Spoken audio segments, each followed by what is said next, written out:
Hello. So after searching far and wide, I finally acquired the rare JXP from Hi-Point. Their new 10mm handgun. And I got the one with the threaded barrel. So I had been looking for this for a while. Had to sell off all my 10mm to afford it. Now actually, I got it for $190 at 619 DW. My buddies over there, they've done good getting me guns that I want and stuff. So, what comes in the box is you've got, instructions and all that. You've got the ghost sight, or ghost ring sight on it. And here's the lock and the tool for the lock and for the sights and other things. So that's basically what comes in the box. Nothing fancy. The gun comes with just one mag, which it's not too bad because these mags are not that expensive. And I know what you're wondering.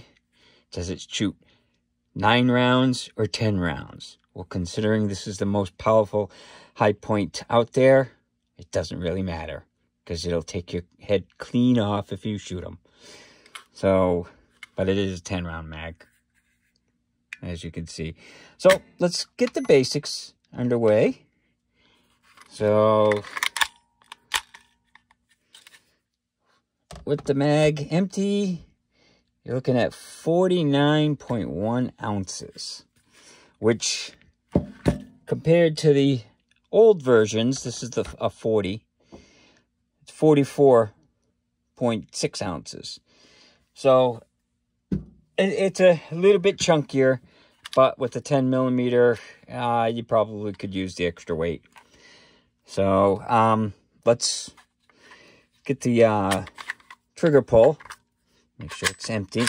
So it's empty and it's cocked. And the trigger pull on this is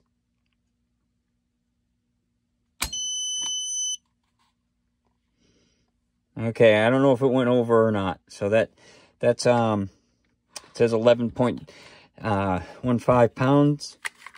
Let's try it again.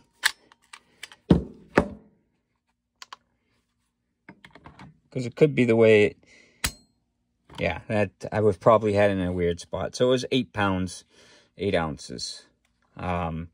Sometimes this thing, if it's in a weird spot, like on it, it doesn't, the trigger doesn't rotate correctly.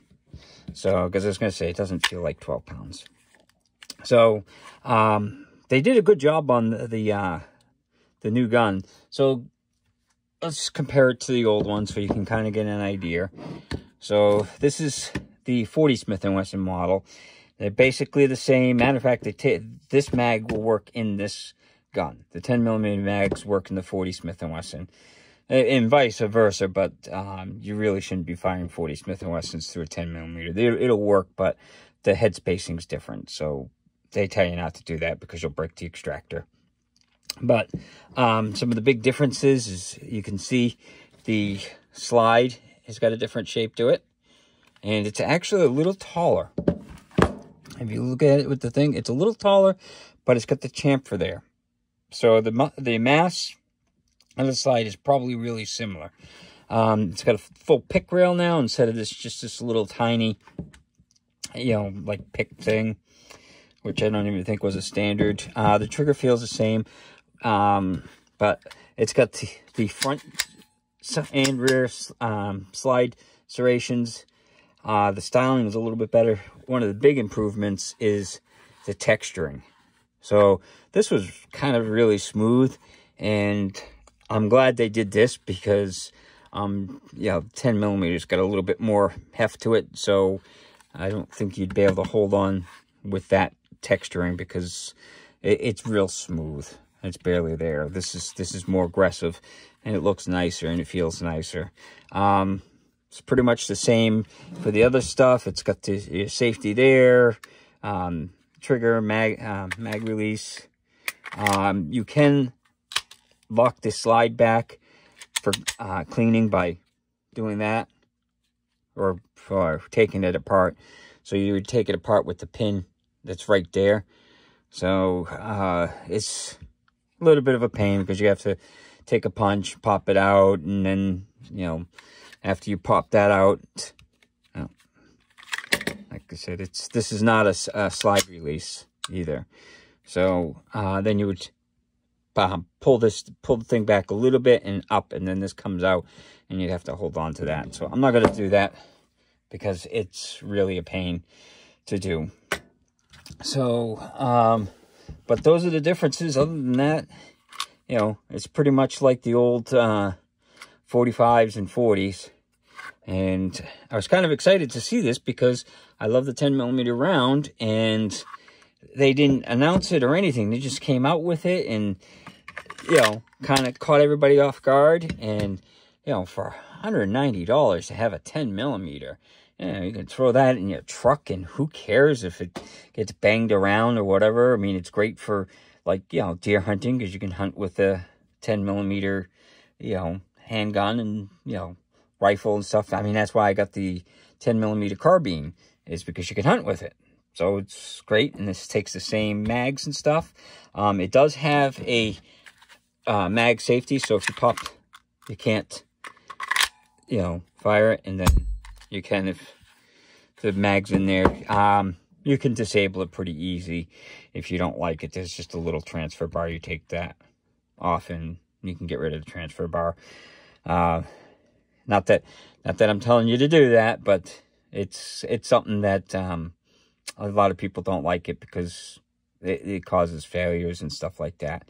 And then it's got the threaded barrel here, so that's kind of nice. And the barrel length is like, so it's 5 inches. So, but yeah, so it's a nice improvement over the old one. So why don't we take it out to the range and see how it shoots? Hello.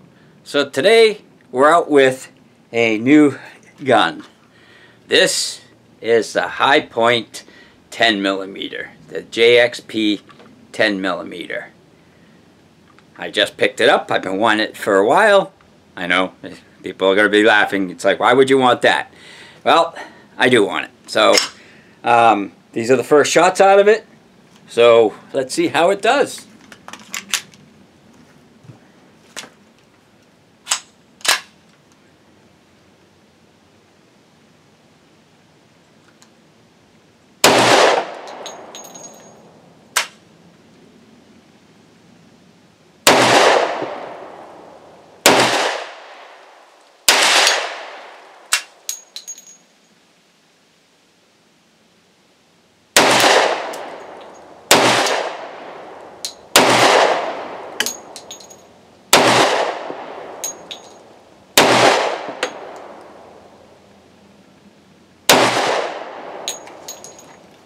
Okay, I had a couple hang-ups, but like I said, this is the first mag, so we'll see how it does in the second mag.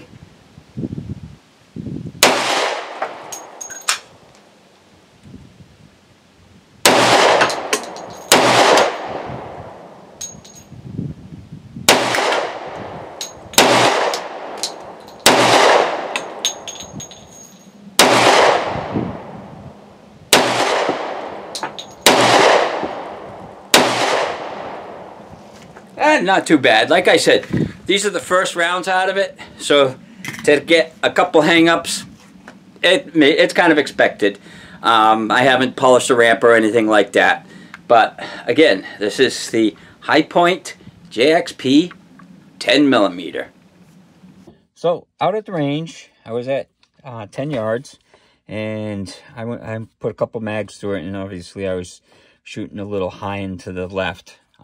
These were the first times I shot with it. I didn't make any adjustments to the sights or whatever. So, next time I bring it out, I'll probably sight it in or whatever.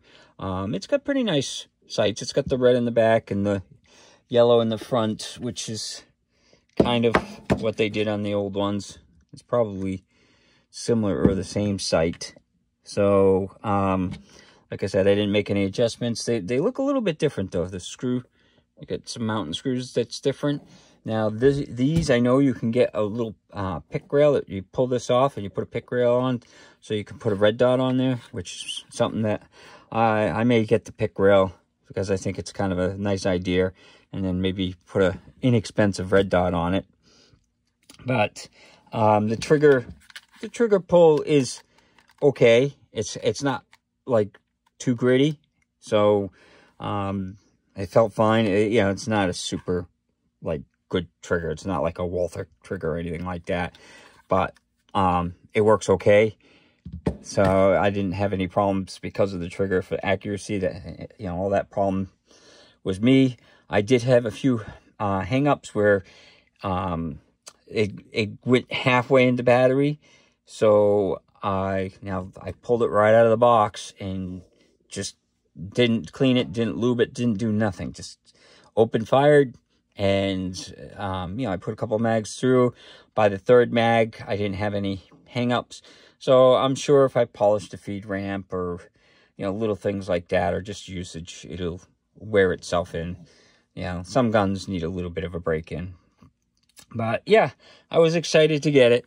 It's a neat little toy. It's kind of heavy to be carrying, but the heft made the recoil definitely a lot easier. But it did have, it was kind of, you know, the recoil wasn't bad, but I can see this, like it was slipping in my hands a little bit. You know, it was 90 degrees out and I was sweating, so, you know, I could see that. But the old, you know, if you had to do with this texture and that recoil, you probably would have definitely, like, it'd be sliding in your hand and all that. So I'm glad they did a new texture and they gave it a fresher look. So, but, you know, that's the new Hi-Point 10mm. And I think it's a neat little gun. So hopefully you enjoyed the video, and hopefully you have a good day.